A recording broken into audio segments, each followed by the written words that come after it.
What is up, my friends? You are very welcome along to Tuesday night's Anfield Agenda News Roundup. Over the next few minutes, I'm going to be discussing FSG's pursuit of Bordeaux and maybe even other football clubs.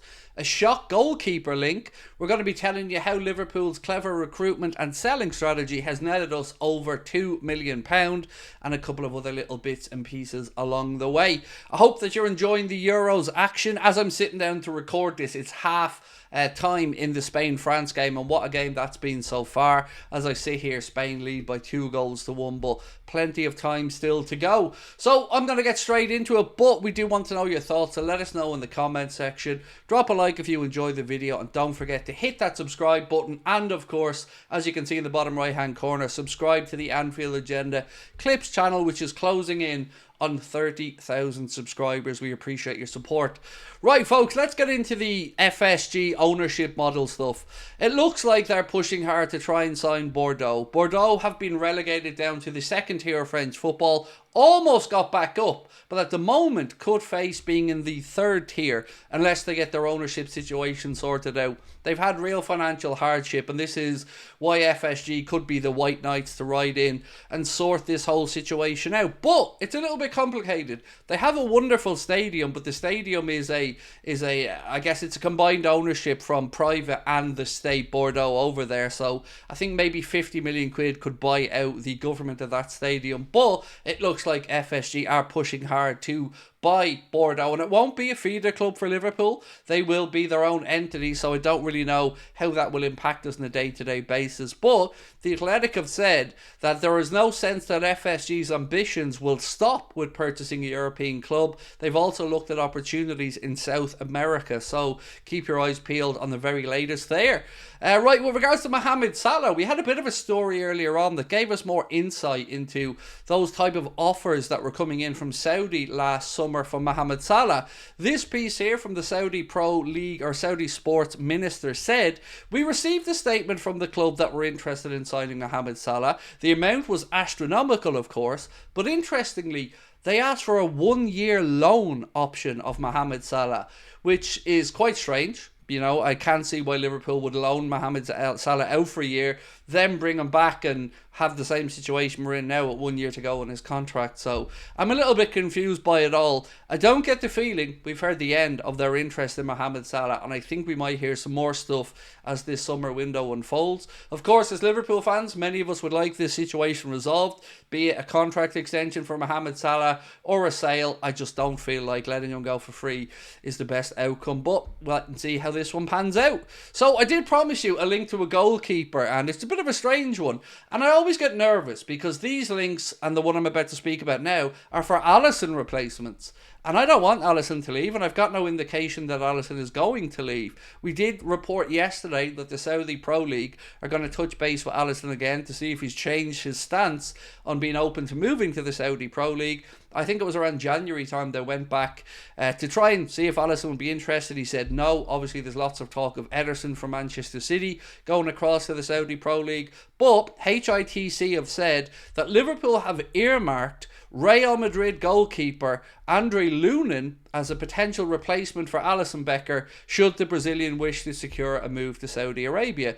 Now, quite frankly, I've got no idea why Alisson would want to move to Saudi at this point in his career. He's contracted to Liverpool till 2027. He's at the very top of his game, in my opinion. And unless Liverpool have some underlying data that maybe shows that these injuries for Alisson could become a bit more frequent, I would have absolutely no interest in selling him. In my opinion, best goalkeeper in the world. This piece suggests that many of the clubs in the Saudi Pro League are after Salah, are after Alisson, and of course Salah.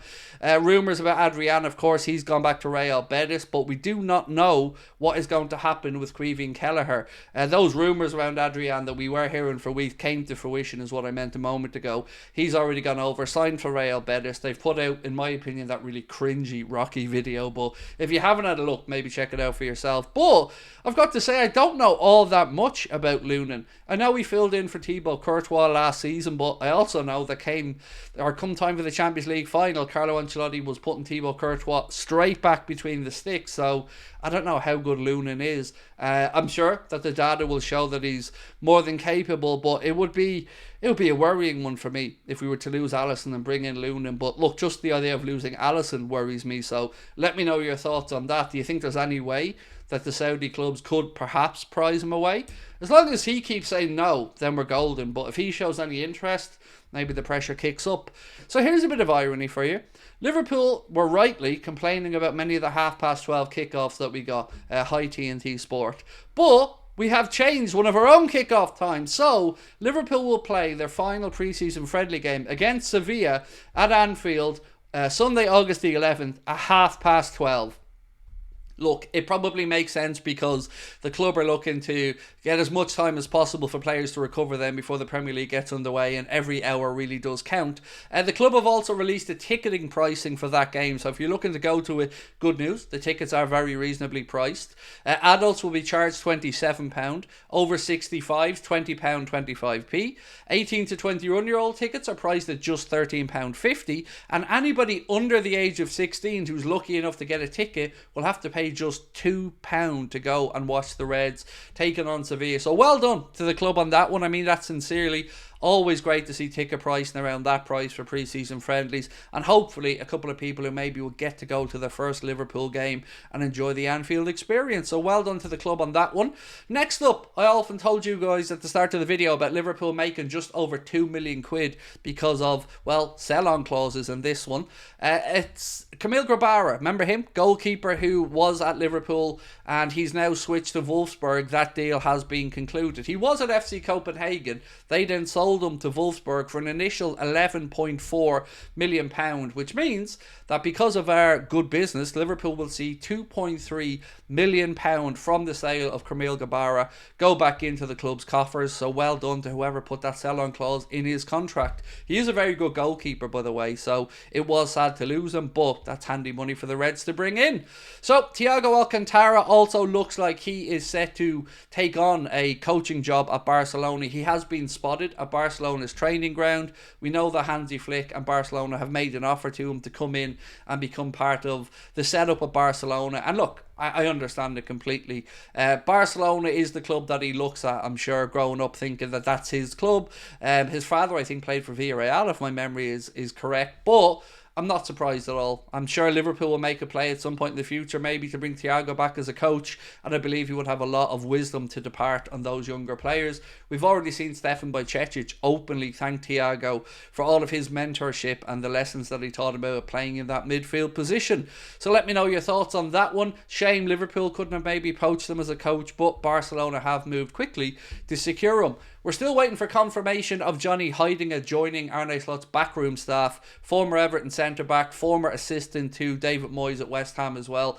That deal will probably be announced soon enough. And we're also hoping to get confirmation this week on that youngster Rio from Chelsea, who Liverpool have been breaking the news headlines with, or breaking stories about. This looks like a real get for the club. So as soon as that's confirmed, we will of course let you know as well. We'll be back tomorrow morning with another news video, and then tomorrow we'll do the same. A news video at 5 o'clock and one at about 10 o'clock because we want to let you guys watch Netherlands against England in peace, and then we'll be back to our usual time slot of 8:45 live shows from Thursday onwards. That's pretty much it for me this evening, my friends, but of course we'd love to know your thoughts on everything that I spoke about. Let us know in the comment section, and yeah, catch up with you soon. Enjoy your evening. Much love. Bye bye.